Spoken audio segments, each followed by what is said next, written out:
warahmatullahi wabarakatuh. Perkenalkan, saya Mona Yunisa sebagai host dan di samping saya Suci Yulindasari sebagai narasumber. Nah, apa topik yang akan kita bahas kali ini, Ci? Baik, kali ini saya akan membahas topik dengan pembahasan prinsip penyelesaian masalah hukum dan etika media massa.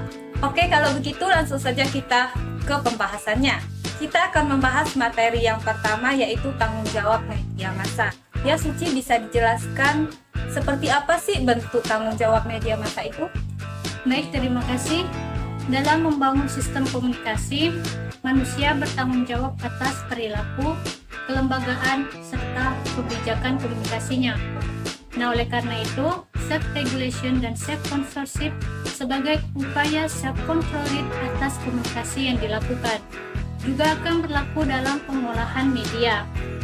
Nah, konsep tanggung jawab media atau media responsibility selalu digandengkan dengan kata sosial, sehingga menjadi social responsibility media.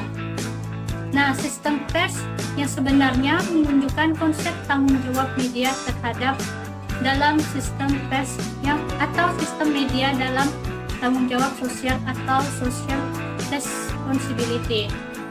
Konsep tanggung jawab media atau pers ini senantiasa digandengkan dengan kata sosial yang berupaya menunjukkan pada suatu konsep tentang kewajiban media untuk mengabdi terhadap kepentingan masyarakat. Dalam kerangka teori tanggung jawab sosial menurut Dennis M.C. Quayle tahun 1997, makna tanggung jawab media massa dibatasi pada menerima dan memenuhi kewajiban tertentu kepada masyarakat. Kewajiban dari media terutama dipenuhi dengan menetapkan standar yang tinggi atau profesional tentang keinformasian, kebenaran, ketepatan, objektivitas, serta keseimbangan. Ayatullah Al-Uthman Ali Khamenei tahun 2004 menyatakan bahwa tanggung jawab sosial media di samping membangun masyarakat juga memerangi propaganda pers barat. Tanggung jawab utama dari sebuah media massa adalah untuk mengatur serta memberi petunjuk pemikiran, kebudayaan, akhlak, dan tingkah laku kepada masyarakat guna memenuhi dan menjauhkan pemikiran, kebudayaan, dan akhlak mereka dari pencemaran. Lanjut materi yang kedua, yaitu penyelesaian sengketa melalui kewenangan Dewan Pers. Nah, bagaimana sih cara penyelesaian ini dapat diselesaikan?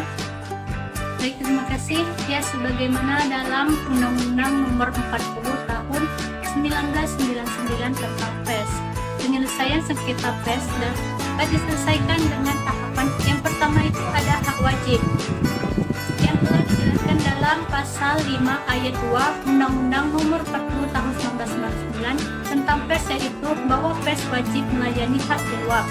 Selain itu, terkait pengertian dari jawab telah dijelaskan dalam Pasal 1 angka 11, yaitu hak jawab adalah seseorang atau sekelompok orang untuk memberikan tanggapan atau sanggahan terhadap pemberitaan berupa fakta yang merugikan nama baiknya. Nah, dari penjelasan tersebut telah dijelaskan bahwa hak jawab ini merupakan hak memberikan kesempatan kepada setiap warga masyarakat yang menjadi narasumber atau objek pemberitaan untuk mengemukakan versinya yang berbeda atau bertentangan dengan isi berita yang sudah dipublikasikan atau disiarkan. Setelah tahapan hak jawab, tahapan selanjutnya seperti apa itu? Baik, tahapan yang kedua yaitu hak koreksi, di mana hak koreksi ini telah dijelaskan dalam Undang-Undang Nomor 40 Tahun 1999 tentang pers dalam Pasal 5 Ayat 3 yang berbunyi pers wajib melayani hak koreksi. Kemudian berhubungan dengan pengertian hak koreksi telah dijelaskan dalam Pasal 1 angka 12, yaitu hak koreksi adalah hak setiap orang untuk mengoreksi atau membetulkan kekeliruan informasi yang diberikan oleh pers, baik tentang dirinya maupun tentang orang lain. Sedangkan kewajiban hak koreksi juga dijelaskan dalam Undang-Undang Nomor 40 Tahun 1999 tentang pers pada Pasal 1 Ayat 13, yaitu keharusan melakukan koreksi atau ralat terhadap suatu informasi, data, fakta, opini, atau gambar yang tidak benar yang telah diberitakan oleh pers yang bersangkutan. Nah, tadi sudah ada dua tahapan yang Anda jelaskan. Apakah ada tahapan yang lainnya? Ada, yaitu melibatkan Dewan Pers sebagai mediator. Jadi di sini itu apabila penggunaan hak jawab dan hak koreksi belum dapat menyelesaikan sengketa antara masyarakat dan media pers yang merasa dirugikan, maka mereka dapat menyelesaikannya dengan bantuan Dewan Pers sebagai mediator. Sebagaimana telah dijelaskan dalam Undang-Undang Nomor 40 Tahun 1999 tentang pers, khususnya pada pasal 15, yakni melindungi kemerdekaan pers dari campur tangan pihak lain, melakukan pengkajian untuk mengembangkan kehidupan pers, menetapkan dan mengawasi pelaksanaan kode etik jurnalistik, memberikan pertimbangan dan mengupayakan penyelesaian pengaduan masyarakat atas kasus-kasus yang berhubungan dengan pemberitaan pers. Kemudian mengembangkan komunikasi antara pers, masyarakat, dan pemerintahan, memfasilitasi organisasi-organisasi pers dalam menyusun peraturan-peraturan di bidang pers, dan meningkatkan kualitas profesi kewartawanan, dan yang terakhir yaitu mendata perusahaan pers. Nah, bagaimana jika dalam mediasi yang dilakukan oleh Dewan Pers tidak membuahkan hasil? Apakah ada cara penyelesaian lainnya? Tentu ada, di mana akan kita bahas di materi yang terakhir ini, yaitu tentang penyelesaian sengketa melalui pengadilan atau adjudikasi.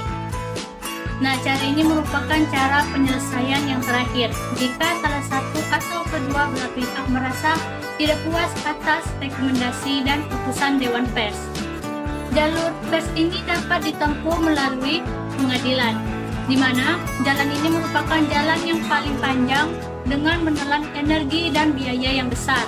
Akan tetapi, dengan cara ini, putusan pengadilan memang menghasilkan kejelasan tentang siapa yang kalah dan menang. Tetapi, pemberitaan tentang putusan pengadilan tidak selalu selengkap dan sejelas penggunaan hak jawab.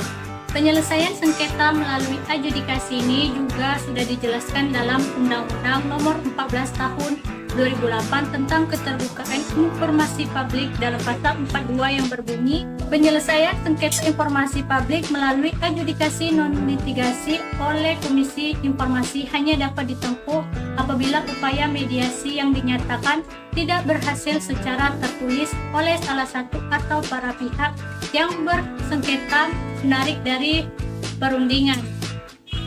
Yaitu saja materi yang dapat saya sampaikan dan semoga bermanfaat bagi kita semua. Baik Suci, terima kasih sudah mau menjadi narasumber saya kali ini. Ya, terima kasih kembali Mona, dan terima kasih juga sudah menjadikan saya sebagai narasumber dengan topik pembahasan yang sangat menarik ini.